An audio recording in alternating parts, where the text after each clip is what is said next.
Des actions sont initiées pour sensibiliser sur la situation des femmes, l'évolution et les combats qui restent à mener. Au-delà des mots, des actions concrètes doivent être menées, notamment en ce qui concerne les défis liés à la santé et la prise en compte des besoins spécifiques des femmes vivant avec un handicap. Droits des femmes en Côte d'Ivoire, arrêtons les discours et posons des actions concrètes. C'est le reportage que signent Cécile Itoni et Tchelina Soro.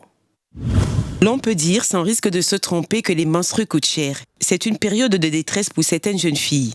Petit exercice de comptabilité, 500 francs par mois en moyenne, soit 6 000 francs par an. Multiplié par les 450 cycles menstruels que connaît la femme tout au long de sa vie. Résultat, c'est une double punition pour celles qui n'ont pas de moyens.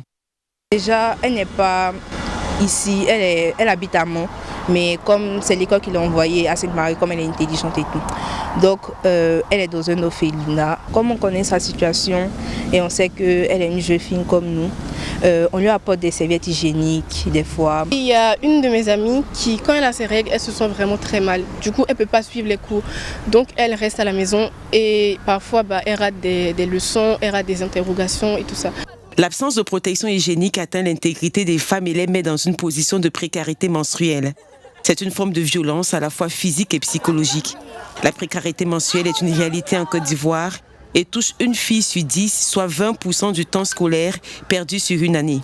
Selon l'activiste Salematou Baldé, pour lutter contre la précarité menstruelle, il faut briser le tabou des règles et passer à l'action. Aidez-nous à défiscaliser, à supprimer les taxes, ne serait-ce que les 18%, à défaut bien sûr de les distribuer gratuitement partout. Pas simplement que dans les établissements, mais partout pour la jeune fille en Côte d'Ivoire. La Côte d'Ivoire est l'un des 7 pays de l'Afrique de l'Ouest qui ne dispose toujours pas de la loi sur la santé de reproduction.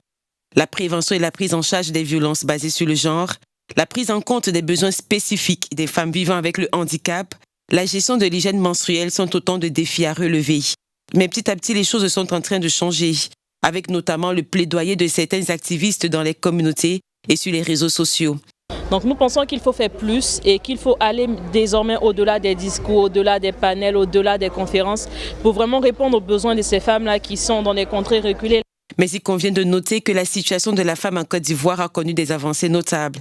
Seulement, beaucoup reste encore à faire et le ministère de la Femme, de la Famille et de l'Enfant se dit conscient de l'urgence des actions à mener. La question de la difficulté d'accès des personnes, des femmes handicapées dans les centres de santé, il faut des rampes. Il faut mettre des rampes. Et je pense que notre ministère a écouté ça. Et ça, c'est pas des choses très compliquées. Et on peut prioriser, on doit prioriser cela. Pour faire suivre les discours d'actions concrètes, le collectif des activistes contre les violences basées sur le genre vient de voir le jour. Avec l'appui multiforme de l'ONG Engender Health for a Better Life, ce collectif entend militer pour l'amélioration des conditions de la femme, l'égalité et l'équité des sexes en Côte d'Ivoire.